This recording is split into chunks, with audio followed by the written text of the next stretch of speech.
કરે છે બેન તું? મને મને મરી જવા દો, જવા દો. અરે પણ હું મરી જવા દો? અરે બેન હું થયું છે પેલા ઈ તો કે. અને આમ મરવાની વાતો કા કરત?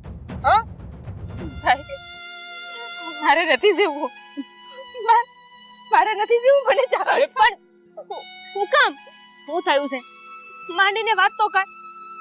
હા બેન, ભાઈ એવું તે વળી કયું દગ છે કે આ તારે કૂવો પૂરવા જવું પડે છે?